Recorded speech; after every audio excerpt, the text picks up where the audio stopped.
ప్రపంచంలో యూదుల అంతానికి, హైందవుల అంతానికి ఒక పక్కా స్కెచ్ తయారు చేసి జరుగుతున్నటువంటి వాటి వెనకాలన పాకిస్తాన్ ఉందా అంటే అవునన్న సంకేతాలే కనబడుతున్నాయి, వినబడుతున్నాయి.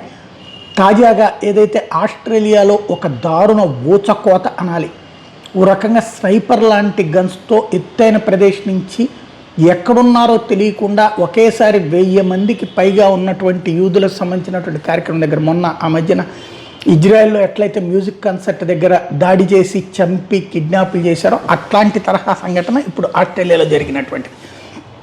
ఇది అప్పుడు జరిగింది ఇజ్రాయెల్ లోపల, ఇది ఆస్ట్రేలియాలో, అంతే తేడాల.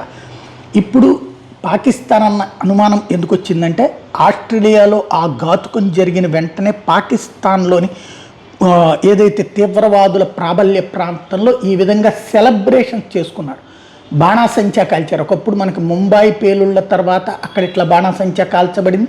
మొన్న పహల్గామ్ ఇన్సిడెంట్ తర్వాత కూడా అక్కడ సంబరాలు చేసుకున్నటువంటి ఇష్యూ. దీన్ని చూసినప్పుడు స్పష్టంగా కనబడుతున్నటువంటిది పాకిస్తాన్ హస్తం ఉంది అని. మరి ఆస్ట్రేలియా దాన్ని యాక్సెప్ట్ చేస్తుందా లేదా, లేకపోతే అవన్నీ మా వాళ్ళని చంపడం ఎవరి వల్ల కాదులే అని చెప్పేసి మా వాళ్ళని వేరే వాళ్ళు చంపుంటారని ఏమైనా కవర్ చేసుకొస్తుందో చూసుకోవాలి.